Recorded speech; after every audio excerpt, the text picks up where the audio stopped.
The World War I monument here in Letterkenny is situated in Cathedral Square, just adjacent to the historic Church of Ireland and St Eunan's Cathedral.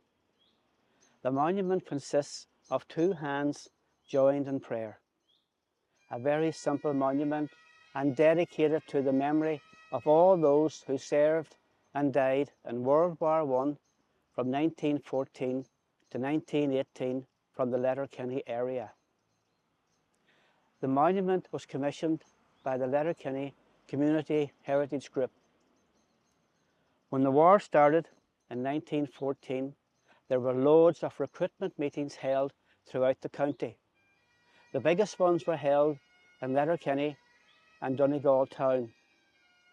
A Major Bailey was the officer commanding for the recruitment process, and quite often he would have organised a marching band at the meetings and also soldiers on parade. He also approached church leaders and asked for permission to have the meetings held outside church services on a Sunday morning. This was very quickly approved. Many young men joined up. Some young men joined for political reasons, some in defence of the new Home Rule Bill for Ireland, some in opposition to the new Home Rule Bill for Ireland. But most young men joined up basically out of a sense of adventure, travel, the chance of a fair wage, and because all of their friends were joining up. One young soldier said, "I went to the war to see what war was like, to travel, to get a rifle, and to feel like a grown man." When these young men joined up, they now had to be turned into soldiers. So quite often they were sent off on their basic training to go to camps like Finner Camp in Ballyshannon, Ebrington Barracks in Derry, or Enniskillen Barracks in Enniskillen. When these young men had finished their basic training, they were sent out then to the battlefields out in France or Belgium. Nothing could prepare these young men for what they were about to see and endure on the battlefield.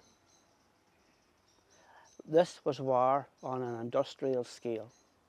The use of high explosive shells, machine guns, chemical weapons, and even the new-fangled aeroplane. Shells were the biggest killer. They would kill, they would maim, and they would injure. Many young men came back from the war with permanent disabilities. And bear in mind, these young men were 18, 19, or 20 years of age when they were injured.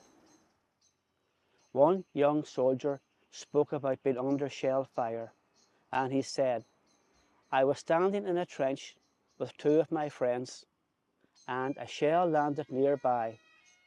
My two friends disappeared in the explosion, never seen again. I was completely unharmed, apart from being deaf for 2 days." Machine guns were the next big killer.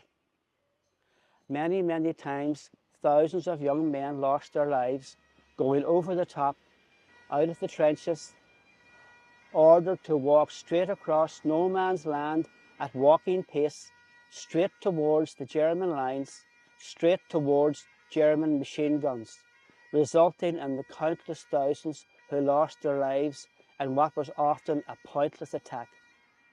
One German officer wrote to his wife after the Battle of the Somme, saying about these attacks, "They just kept on coming, they just kept on coming.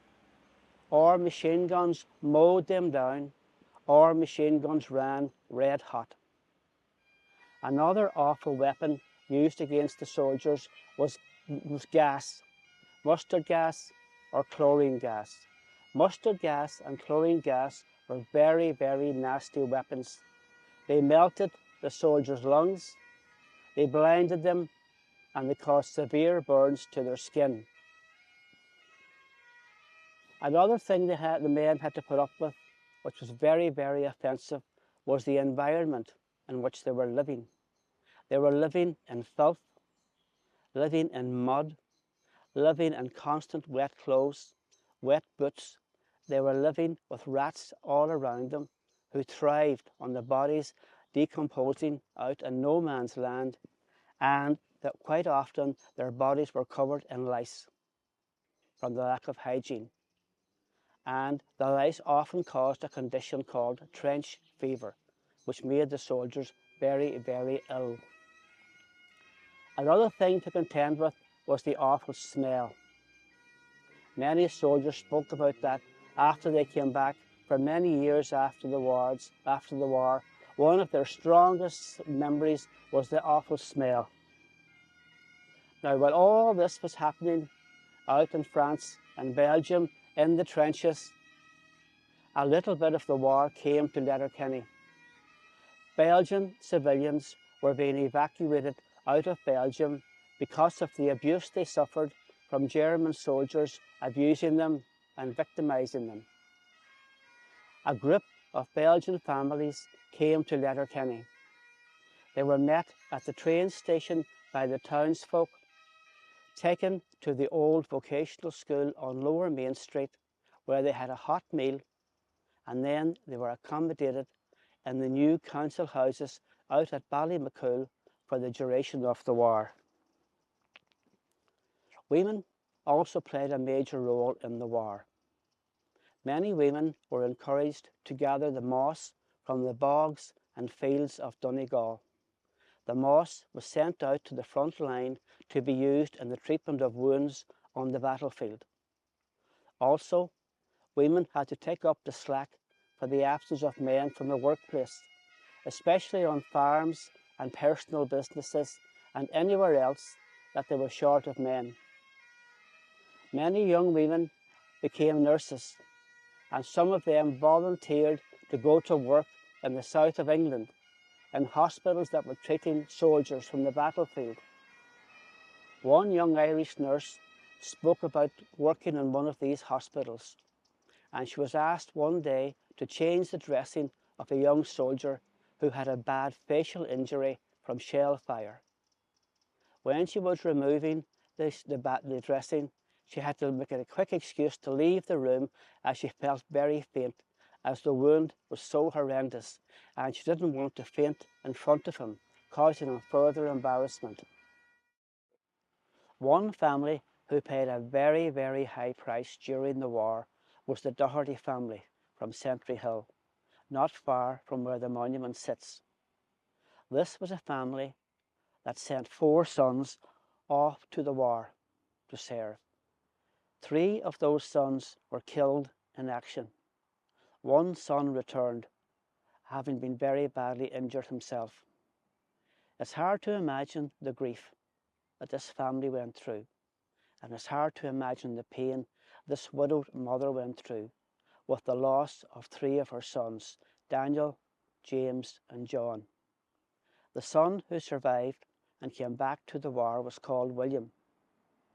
William went on to live in Letterkenny until his death in 1974, and he worked as a postman. Another well-known soldier from Letterkenny was James Duffy from Bonnygee.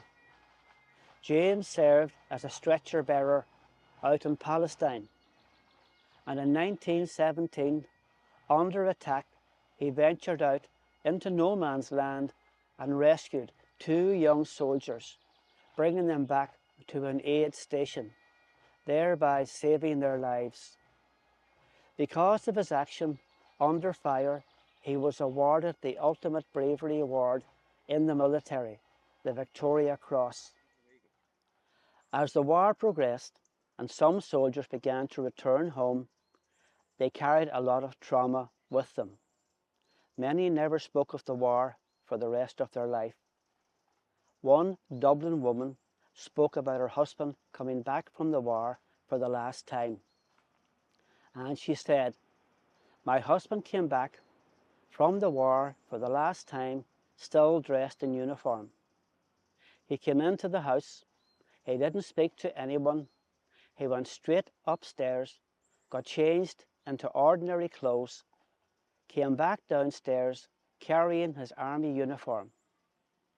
We had a range in the kitchen, and he made his way into the range, opened the range, and burned his army uniform bit by bit. And he refused to speak of the war for the rest of his life. As the war ended up in November 1918, all the soldiers began to make their way home. They came home to an Ireland with a very different attitude than when they left. The 1916 Rising had occurred. The execution of the leaders of the 1916 Rising had occurred, and the internment of hundreds of young men. This left a lot less sympathy towards England and a lot less sympathy towards the war, and indeed a lot less sympathy towards these returning soldiers. This must have been very difficult for them to adjust to. It is only fitting that in recent years we have begun to acknowledge the sacrifice made by these young men during one of the most brutal periods in world history, the First World War.